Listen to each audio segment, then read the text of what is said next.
Well, hello again, and I'd like to say thank you very much for all the work that you do for the Women's Nation and the Men's Nation and bringing them together.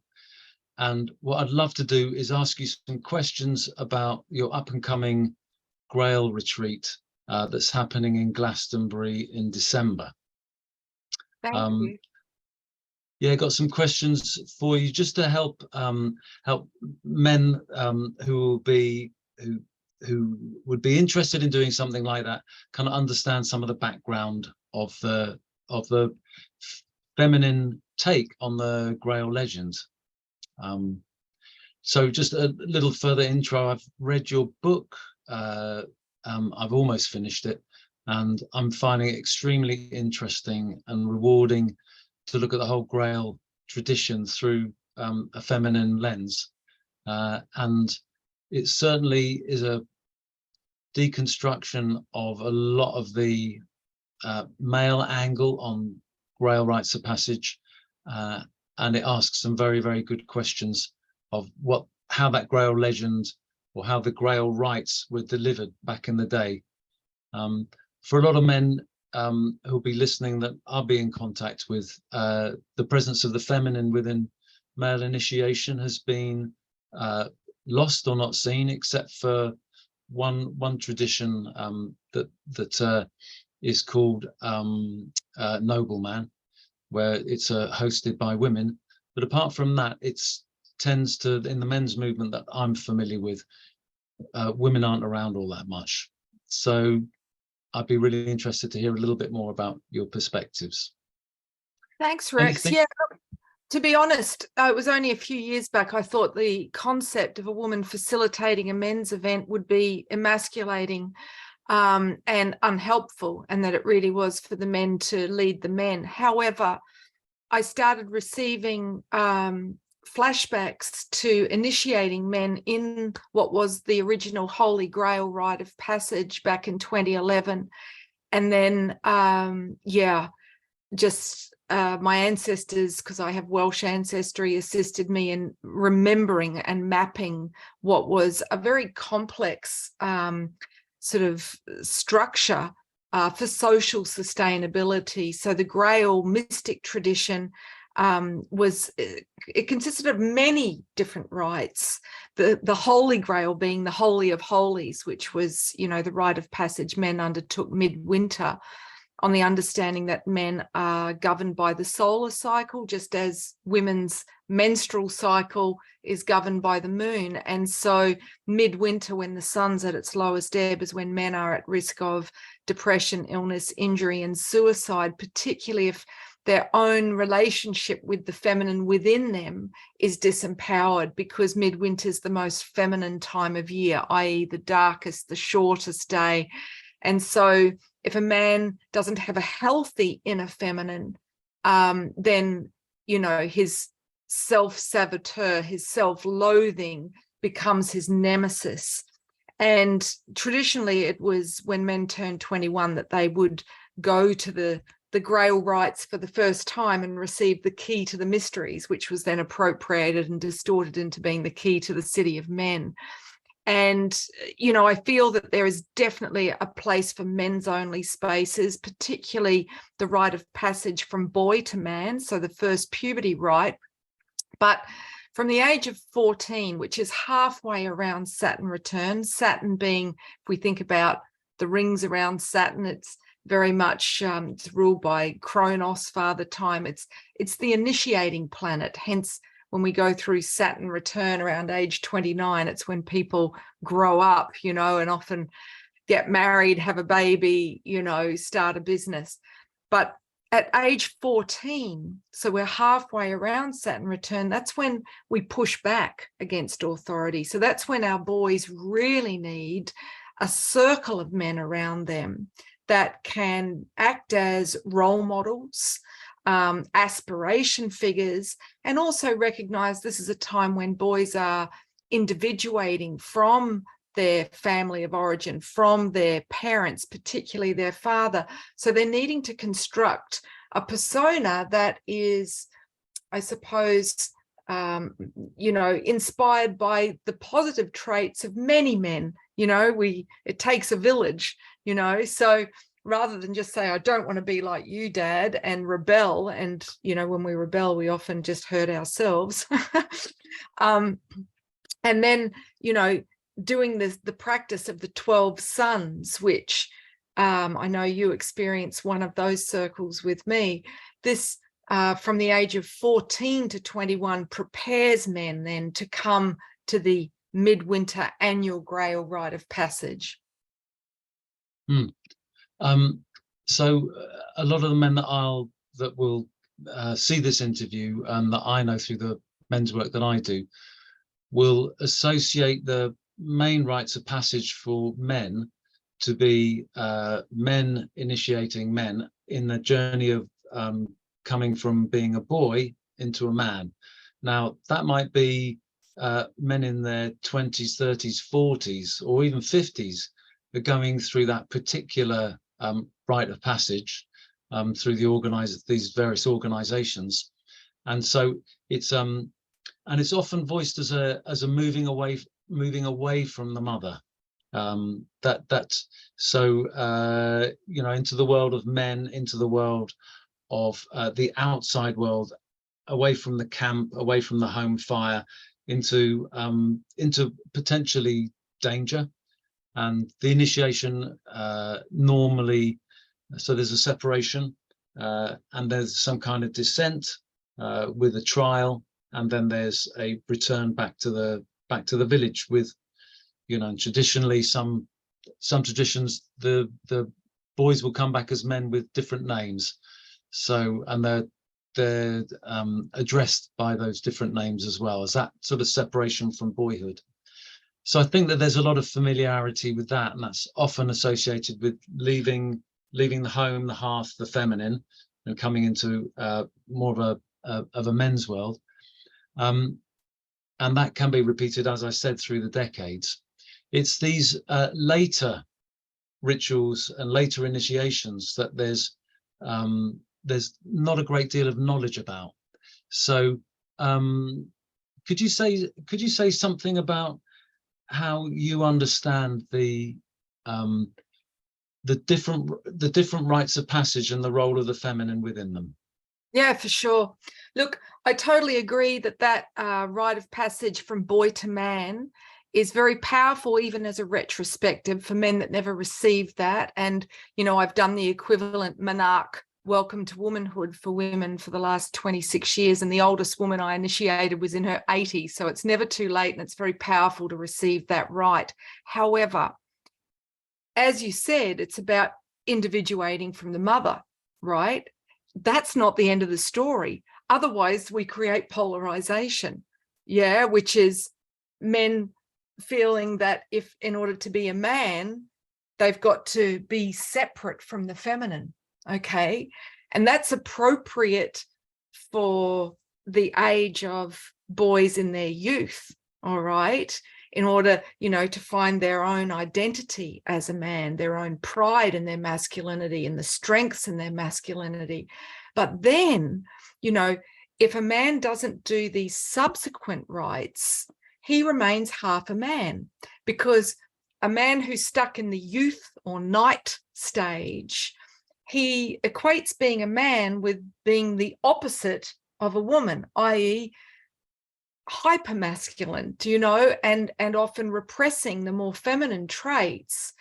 And what makes a man a king whole is a man who hasn't just gone halfway around his hero's journey, but he's resurrected himself out of the underworld. And that is the role of the feminine. In the myths, it was the goddess Hel, Hel, in the Norse mythology that helped Thor get out of the underworld and return, as the resurrected solar hero. In the Greek pantheon, it was Ariadne that helped Theseus out, So this has all been eradicated. We don't see this in Hollywood films. We see Thor getting out of the underworld, cracking one-liners, and the women are cast as the evil temptresses that, a man should run in the opposite direction of. But in the Grail tradition, which wasn't just here in Bridget's Isles, it went all the way back to Mesopotamia, then through Egypt, then across Europa and into Bridget's Isles. So all of the lands which were then impacted by the Roman Empire, which outlawed the Grail rites and burnt mystic women for 500 years, because they knew as a military tactic that if the men couldn't be initiated into the mysteries by the mystic women that were the keepers of the wisdom of the cycles, that the hero wouldn't rise. So if they didn't want men standing up to the empire, they had to persecute the women. So the 4 stages of manhood, once a man has reached adulthood, 21, which is the 3rd 7-year cycle. So understanding that we journey through the 7 energy centers or chakras, the first base center being the 0 to 7-year-old, when we're discovering life as physical. The next 7 years, 7 to 14, we're journeying the emotional center. And then between the age of 14 to 21, we're discovering what we think, our opinions, our identity in the solar plexus. So then at 21, the energy moves into the heart. And this is why men would go to the forest, and a Magdalene, which was a title which meant watchtower, she who watched over the flock spiritually, the spiritual leader of the community, would initiate the young men through how to be in right relationship with the element of fire, which is the youth, you know, so that they were creative rather than destructive, including self-destructive, right?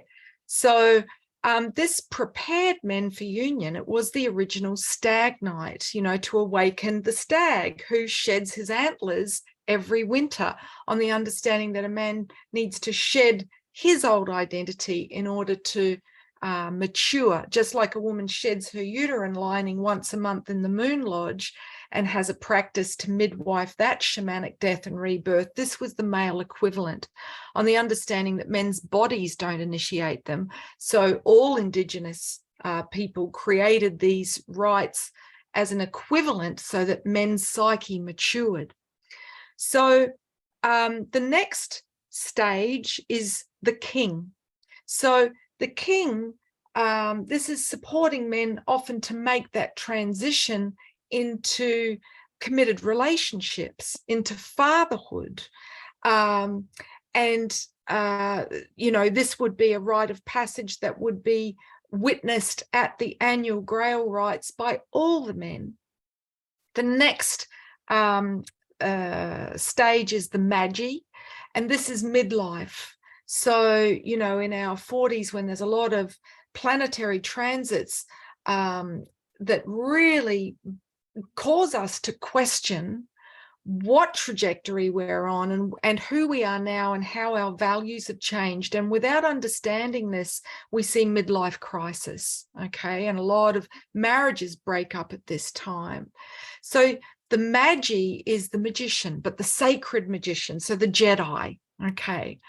And this is akin to autumn, okay? I should have said earlier, the night is like spring, the king is like summer, the Magi is akin to autumn. So we're looking at discerning, what am I going to let go of? What have I outgrown?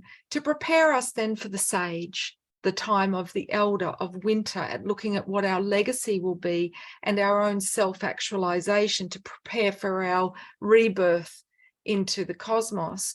So these are the life stages that are akin to maiden, mother, mage, and crone, and women's mysteries.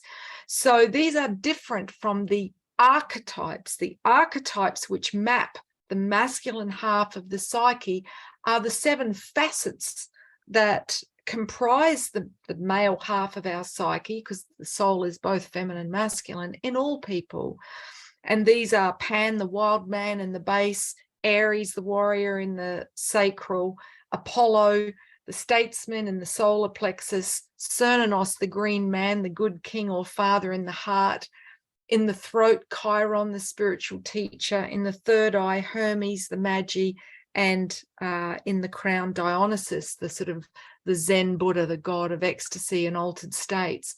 So that maps the full spectrum of the multi-dimensional man, you know. So I know, you know, for instance, Mankind Project in their circles do 4 rounds of sharing for, you know, the warrior, the lover, the king, and the magi, but and refers to these as the archetypes. For me, the archetypes are the 7 that allow for the full expression of a man's psyche, and they're different from the 4 life stages, which there are specific grail rites of passage to enable men to become a man for all seasons and mature gracefully. Yeah, I think what you've done is you've created in this a deeper understanding of the evolution through stages for men, because often it's sort of you know, get your king sorted out and you're there. So, but the king is getting a good king is almost your zenith of your evolution. But what you're saying is the you know, the king sitting in the heart, the green man, and then there's these other points of development. So I would call that your I mean, it's more than 3D, but where in the circle you've got the 4 rounds, say an MKP, you've got the lover round, you've got the warrior round, you've got the magician round, and then the sovereign round.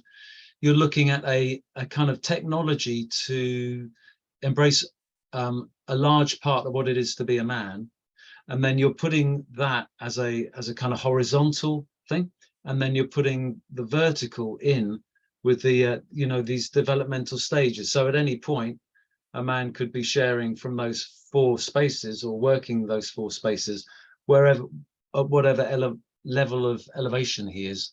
And I really like that, because I think that as men, we need to keep evolving, and that map creates that possibility.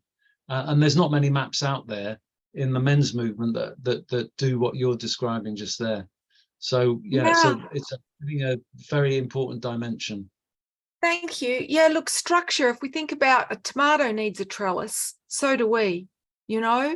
So, you know, the legacy of Rome is they took away our structures for growth, knowing that if the, you know, structure of the family was damaged, that the empire would amass more power. So we're rebuilding our scaffolding for social sustainability from the ground up as a grassroots movement by reinstating our lost Indigenous tradition of all of the lands that were colonized by Rome. And I'd like to add that the, you know, the 7 archetypes, that when a man activates those, he activates the meridian of sacred masculine energy. You know, Shiva, the equivalent of Shakti, the Kundalini of the goddess. So, you know, this is about awakening men's power as an alchemical initiation, not just as a psychological one, you know. But I also wanted to pick up on the point of the king. And it makes sense that men are focused on the king as being the attainment. If where they're stuck at or focused at is in the stage of the knight or the youth who's only done an initiation to empower his identity as a man, do you know?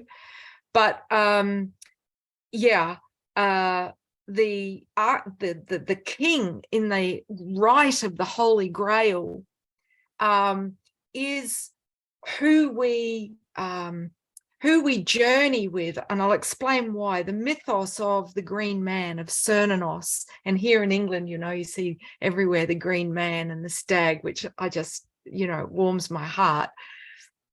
He has 2 sides. He is the holy king during the darker months of autumn and winter, and then he becomes the wise oak king, who was then distorted to create Father Christmas.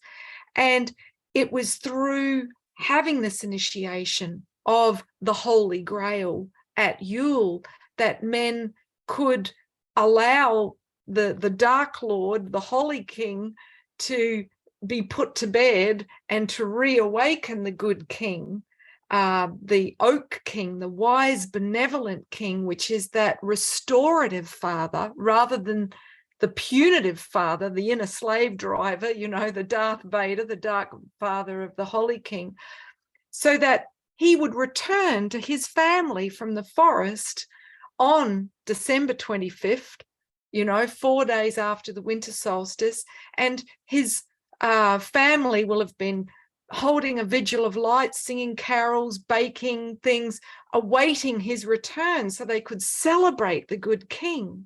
So you can see how this was appropriated and distorted, and why it's time for the Grail to return. I mean, literally, Ganymede, the cupbearer, is the symbol for the Aquarian age, this 2,000-year astrological cosmic cycle that we're moving into. So the Grail is key, you know, restoring the wisdom of the feminine, i.e. the chalice of mystic wisdom that was repressed and distorted, which, you know, when the psyche is sick, the whole world is sick.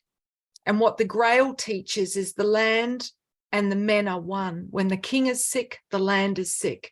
And we will not heal our land. We will not create a sustainable future until we address the elephant in the room, which is the psyche of the collective masculine is unwell because he hasn't had the right wisdom to guide him. Yeah, I think there was a very successful destruction of our traditional pagan embodied knowledge. And I was very fortunate to be asked to get involved with a lot of indigenous women that came over from all the continents. I think there were about 11 or 12 of them. It was held by Pat McCabe, who was saying, you know, the restoration of the sacred rites from your lands of Europe is you know 500-600 years destroyed. Whereas in our lands, in India, Africa, Australasia, etc., there's been they've been intact for longer, and they've kind of been trying to be destroyed, but less successfully than what happened in Europe. They came back to kind of reawaken this whole movement. So I've got a lot of time and energy for it, and so I think that at the moment also there's an understanding of in the West, where we perpetrated extraordinary crimes against humanity as we went off and colonized various places, and I think that can end up with a lot of, you know, European guilt, European kind of just sitting in the pain of like there's something wrong with us, whereas we don't really have the full understanding of the history of how the Romans came and they destroyed the families by murdering women and getting women to speak about other women, to betray them, men to betray them. The fact that the men couldn't support or fight against the sort of the Inquisition and the powerful regimes that were coming in and doing this. So it broke so much of the family and the masculine and feminine relationship, and also destroyed. And also part of it was to destroy the so traumatized were we that we weren't in connection with our emotions, so we could quite easily be, as you say, ruled by Rome, but also educated in places which continued that tradition, and we could go off and be you know, appalling. We basically export our European trauma at the hands of Romans, export it to the rest of the world. And I think that that's a really understanding for men to have, or well, society to have, really, was men to start to reclaim the goodness. Obviously there's a kind of reparation piece there, but there's also to connect to our own history in these lands. It's not that we need to kind of, you know, keep taking ayahuasca or go down to Mexico, have San Pedro. We can be on these lands, restoring these ancient rites that were, you know, built into, as you say, into seasons, rituals, and even into the language, which has been terribly lost here as well. So absolutely, if you take away someone's culture, their birthright, you break their spirit. And so we need to have compassion for ourselves, those of us of European, Nordic, Celtic ancestry, that our ancestral rites were stolen from us. Because if we buy into this false narrative that we are to blame for the heinous genocides perpetrated by the empires on our, Indigenous brothers and sisters, when we run a story of guilt, we actually subconsciously attract punishment. We think we deserve to be punished, and this is part of our enslavement. So reclaiming our cultural identity as Celtic or Nordic or European, rather than minimizing ourselves as white. This is dualistic thinking. Again, it's the divide and conquer tactic of the dynastic empires, that it's us and them, black and white. No, it's not black and not white. Our identity is far more richer, and it's a tapestry. Many of us are made up of various cultures, and being able to honor the threads of our ancestry, that which lives in our bone marrow. I know when I hear Celtic music, something stirs in me. There's a fire that stirs in me when I'm on this land where I have my Indigenous rights anchored into the grid of this land. I feel a sense of at-one-ment, whereas as an Australian, I feel like I'm trespassing. I feel the genocide in that land. So, yeah, I also wanted to speak to the fact that the cult of Rome, with its doctrine, had this icon of mother and son as the recurrent image of masculine-feminine relationship. And that anchors at a subconscious level. That's what relationship between the sexes looks like, which is not healthy and doesn't serve anybody. So yeah, it's time. We're at the 11th hour, so to speak, and it's time to reclaim our Indigenous customs, and that is the mystic tradition of the Grail. Great. So just as a finishing question, I'm really interested in, obviously you're resurrecting something for the men here. You're drawing on local Indigenous knowledge, rites of passage, and you've done a huge amount of research to kind of understand it and also cross-reference it with other cultures. So there's that piece, and I'm wondering what kind of vision you have for this journey, an ongoing, evolving journey that might be happening with men, with land, and also with women and with the land. So basically, men, women, land. I'm wondering what you're seeing that a journey going forward looks like. Oh, what's your vision? 100%.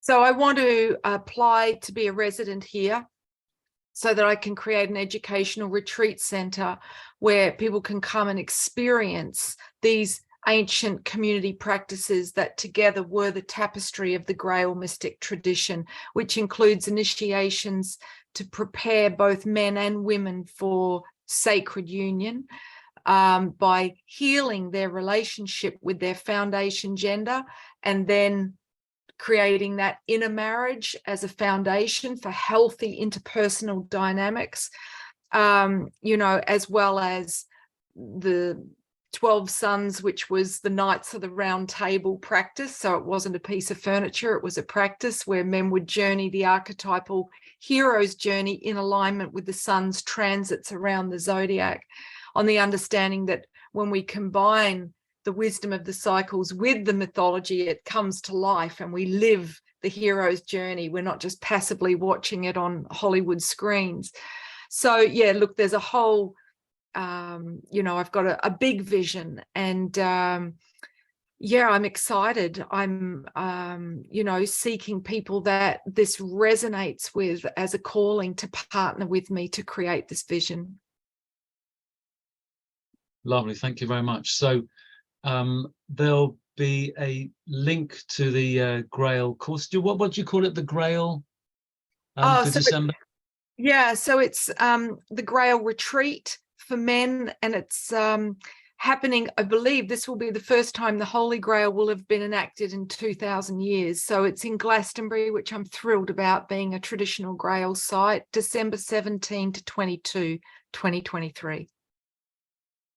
Great. Well, I'll put a link to that in this video, or in any email that I send this out to, and I look forward to having more conversations with you and participating in the dark days of December.